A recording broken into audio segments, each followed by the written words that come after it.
ഈ വണ്ടി എടുക്കാൻ ആഗ്രഹിക്കുന്ന കുറേ പേര് മനുവിനെയും പിന്നെ ഞാനിത് യൂസ് ചെയ്തുകൊണ്ട് കുറേ പേര് എന്നെയും മെസ്സേജ് അയക്കുന്നുണ്ടായിരുന്നു. അപ്പോൾ അവർക്കൊക്കെ ഒരു യൂസ്ഫുൾ ആയിക്കോട്ടെ എന്നുള്ള രീതിയിൽ നമ്മളിന്ന് ചൊക്കമുടിയിൽ വന്നപ്പോൾ വെറുതെ ഒരു വീഡിയോ എടുത്തു കഴിഞ്ഞ് കഴിഞ്ഞാൽ ഇങ്ങനെ ചോദിക്കുന്ന എല്ലാവർക്കും ഇത് ഷെയർ ചെയ്യാം. അവർക്കൊരു എന്താ പറയാ, ഓരോരുത്തരുടെ അടുത്ത് പറയാൻ കുറച്ച് നമുക്ക് ബ്രോ ഒരു വീഡിയോ അതിന്റെ ബേസിസിൽ നമ്മൾ ക്രിയേറ്റ് ചെയ്തൊരു വീഡിയോ ആണ്. അപ്പോൾ 20,000 കിലോമീറ്റർ ക്ലോക്ക് ചെയ്ത ഈ വണ്ടിയിൽ നമ്മൾ ബേസിക്കലി റിലയബിലിറ്റിയിൽ പറയുമ്പോൾ കഴിഞ്ഞാൽ first thing comes to our mind എന്ന് പറഞ്ഞാൽ നമ്മുടെ മൈലേജ് ആണ്. അപ്പോൾ നിനക്ക് 20,000 ഒരു ആവറേജ് എത്ര മൈലേജ് കിട്ടി ഈ വണ്ടിയിൽ? 29-31 ഇടയിൽ അത് ആവറേജ് ആയിട്ട് ഒരു 30 എന്തായാലും. സിറ്റിയിൽ ഏകദേശം എത്ര കിട്ടും? ഇപ്പൊ നമ്മൾ എറണാകുളം പോയിട്ട് വരാണെങ്കിൽ എറണാകുളം പോയിട്ട് വരുമ്പോൾ എന്തായാലും 30 കിട്ടും. ലോക്കലിൽ ഓടിക്കുമ്പോൾ ഒരു 20. എന്നാലും ഏറ്റവും കുറവ് കാണിച്ചപ്പോഴോ? അതെനിക്ക് ഫസ്റ്റ് സർവീസിന് മുന്നേ 24 ഒക്കെ. ഫസ്റ്റ് സർവീസിന് മുമ്പ് എന്തായാലും മൈലേജ് അതെന്തായാലും അത് കാര്യമാക്കണ്ട. ഇപ്പൊ പുതിയ ആൾക്കാർ എടുക്കുകയാണെങ്കിൽ അത് നോക്കണ്ട. ഫസ്റ്റ് സർവീസ് കഴിയുമ്പോൾ ശരിക്കുള്ള ഒരു ആവറേജ് കിട്ടി തുടങ്ങിയത് സെക്കൻഡ് സർവീസ് കഴിഞ്ഞിട്ട്. ഓക്കെ, മൈലേജ് ഏകദേശം ഒരു 29 ഒരു 25 മേലെ എന്തായാലും പ്രതീക്ഷിക്കാം. പക്ഷെ ഇത് കുറെ പേർക്ക് ഡിഫറെന്റ് ആയി. ചിലവർക്ക് 22 കിട്ടുന്നവരുണ്ട്, 23. അതെന്താ അങ്ങനെ വ്യത്യാസം വരുന്നത്? അങ്ങനെ വരാൻ പാടില്ലല്ലോ. ഈ വണ്ടി ഫസ്റ്റ് സർവീസിന് മുന്നേ അവർ പറയുന്നുണ്ട് അധികം പൊളിച്ചെടുക്കരുത്. അപ്പൊ ഈ വണ്ടി എടുത്തപ്പന്നെ ഫുൾ എഞ്ചിന് സ്ട്രെസ് കൊടുത്തിട്ടായിരിക്കാം ചിലപ്പോ അങ്ങനെ വരുന്നത്. അതെ, ഓടിക്കുന്ന അതുകൊണ്ടായിരിക്കാം. അത് മിക്കവരും പറയുന്നുണ്ട്. അപ്പൊ ആദ്യത്തെ വണ്ടി എടുത്ത് കുറച്ച് നാളൊന്ന് ഡീസെന്റ് ആയിട്ട് ഓടിച്ചു വണ്ടി ഇട്ട് പൊളിക്കുകയാണെങ്കിൽ ആ ഒരു മൈലേജ് സെറ്റ് ആയിട്ട് ചെയ്യണമെങ്കിൽ കുറച്ചും കൂടി. ഒരു ഫുൾ ടാങ്കിൽ ഏകദേശം എത്ര കിട്ടും? ഒരു 480-500. ഇപ്പൊ ബാംഗ്ലൂരൊക്കെ പോകണമെങ്കിൽ ഒരു ഫുൾ ടാങ്ക് അടിച്ചെത്താൻ പറ്റുമോ? ഇല്ല, ഫുൾ ടാങ്ക് അടിച്ചെത്താം. പക്ഷെ നമ്മളൊരു കാരണം ബാംഗ്ലൂർ ഹൈവേ ഒക്കെ പോകുമ്പോൾ കുറച്ചുകൂടി മൈലേജ് കിട്ടില്ലേ? മൈലേജ് ഒരു 32-1 ആ റേഞ്ചിൽ കിട്ടും. പക്ഷെ നമ്മള് ഏറ്റവും റിസർവിലേക്ക് ആക്കാറില്ല. ഒരു 2 കട്ടയാകുമ്പോൾ നമ്മൾ ഒറ്റ പ്രാവശ്യം അടിക്കേണ്ടി വന്നുള്ളൂ. സോ റിലയബിലിറ്റിയിൽ പിന്നെ നമ്മൾ പറയാന്ന് വെച്ച് കഴിഞ്ഞാൽ സർവീസ് കോസ്റ്റ് ആണ്. ഇപ്പൊ 20,000 വരെ എത്ര സർവീസ് ചെയ്തു? ഇപ്പൊ 4 സർവീസ് കഴിഞ്ഞു. 20,000 സർവീസ്. 5ാമത്തെ സർവീസ് ചെയ്യാൻ പോകുന്നു. 5ാമത്തെ ഫ്രീ ആണോ? 5ാമത്തെ പെയ്ഡാണ്. 5ാമത്തെ പെയ്ഡാണ്. അപ്പൊ ഈ 4 സർവീസിൽ എത്ര രൂപ ചെലവായിട്ടുണ്ട് ഏകദേശം? ഒരു ഇടയിൽ സർവീസ് കോസ്റ്റ് വന്നിട്ടുള്ളൂ. പാർട്സിനാണ് നമുക്ക് കുറച്ച് കോസ്റ്റ്ലി ആയിട്ട് നിൽക്കുന്നത്. ബ്രേക്ക് പാഡ് രണ്ടും സ്റ്റോക്ക് OG ഇടാണെങ്കിൽ കോസ്റ്റ്ലി ആണ്. 2 ബ്രേക്ക് പാഡും കൂട്ടി ഒരു 6,000. 2 ബ്രേക്ക് പാഡും കൂട്ടി 3,000 പ്ലസ് വരുന്നുണ്ട്. പിന്നെ ബാക്ക് കുറച്ച് കുറവ് നിൽക്കും, ഫ്രണ്ട് കൂടുതൽ നിൽക്കില്ലേ? ബാക്ക് നമുക്കൊരു 6 to 7K റേഞ്ച് കിട്ടും. 15K.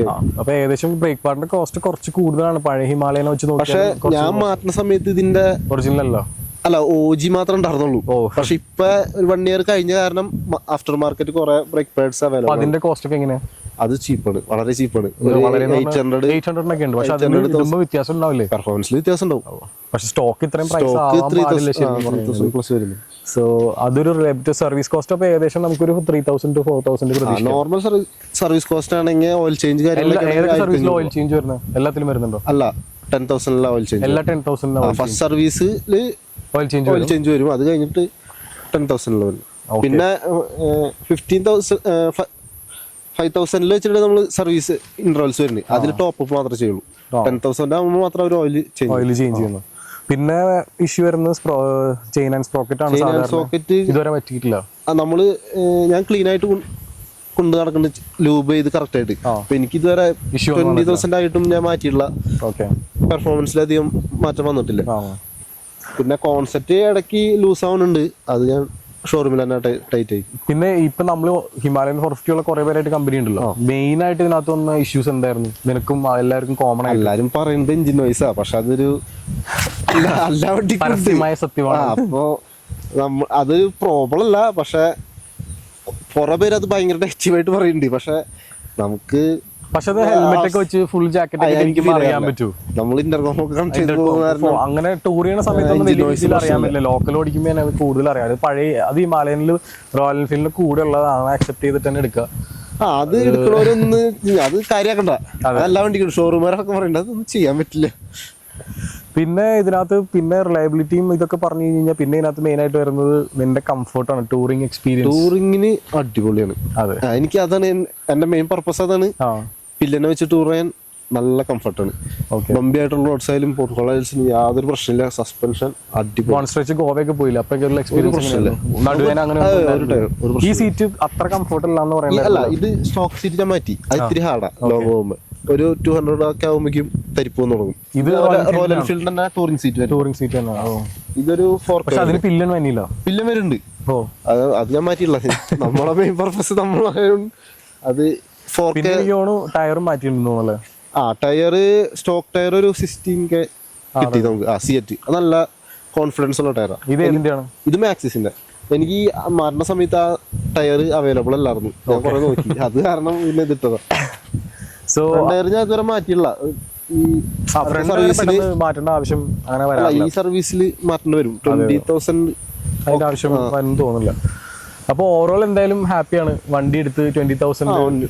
ഞാൻ എന്റെ അടുത്ത് ആരെങ്കിലും വണ്ടി എടുക്കട്ടെ ഞാൻ ധൈര്യമായിട്ട് എടുത്തോളാം പറയുന്നത്. എനിക്ക് വേറെ ഇഷ്യൂസ് ഒന്നും ഫേസ് ചെയ്യുന്നില്ല. പക്ഷെ ഇങ്ങനെ പുറത്ത് കുറെ ഇഷ്യൂസ് ഇങ്ങനെ നടക്കുന്നുണ്ട് കുറെ പേര്. പക്ഷെ ഞാൻ കേരളത്തിലെ വെച്ചിട്ട് പറയാണ്, കേരളത്തില് ഉള്ള കമ്മ്യൂണിറ്റിയിൽ ആർക്കും വണ്ടിയുടെ ചേസിന് ഒടിയേ അങ്ങനത്തെ പ്രശ്നങ്ങൾ യാതൊരു പ്രശ്നങ്ങളില്ല. അത് വളരെ റെയർ കേസ് ആണ്. നോർത്ത് ഇന്ത്യയിലും അവിടെയൊക്കെയാണ് ഈ പ്രശ്നങ്ങൾ. അവര് എന്ത് ചെയ്ത് പൊളിക്കണെന്ന് മനസ്സിലാവണല്ലേ.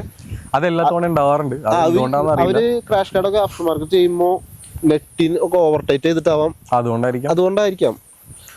സോ എന്തായാലും ഇപ്പോൾ ഓവറോൾ ഹാപ്പിയാണ്. അപ്പോൾ ഇനി നമുക്ക് ഓഫ് റോഡ് എക്സ്പീരിയൻസിലേക്ക് വരാം. കാരണം ഈ വണ്ടി എടുത്തിട്ട് ഒരു 50% ആൾക്കാരും ഓഫ് റോഡൊന്നും പോകാറില്ല, റോഡിലിട്ട് തന്നെ ഓടിക്കും. നീ തന്നെ ഇപ്പോൾ ഏറ്റവും കൂടുതൽ ടൂർ 1-2. അപ്പോൾ ഇന്നിപ്പോൾ ഓഫ് റോഡ് എക്സ്പീരിയൻസ് കിട്ടിയിട്ട് എന്താ ഒരു ഫീൽ ചെയ്തു? ഓഫ് റോഡ് എങ്ങനെ ഒരു എക്സ്പീരിയൻസ് ആയിട്ട് പറയാം? ഓഫ് റോഡ് വണ്ടി ഓക്കെയാണ് ഓഫ് റോഡ് പോകാൻ. നമ്മളെ സ്കില്ലാണ് മെയിൻ. അപ്പൊ നമ്മൾ ഓഫ് റോഡ് പോയി അധികം എക്സ്പീരിയൻസ് ഇല്ലാത്തതുകൊണ്ട് നമ്മൾ കുറച്ച് കഷ്ടപ്പെട്ടത് കയറാൻ. അതെ, ഞാൻ ഈ വണ്ടി വെച്ചിട്ട് ഇതുവരെ കയറിയിട്ടില്ല. പക്ഷെ പഴയ ഹിമാലയം വെച്ചിട്ട് നല്ല രസമാണ് കയറി വരാനൊക്കെ. ഇത് നമുക്ക് നല്ല വെയിറ്റ് ഫീൽ ചെയ്യും. ബൾക്കി ആയതുകൊണ്ട് നമുക്കൊരു കോൺഫിഡൻസ് കുറവുണ്ട്.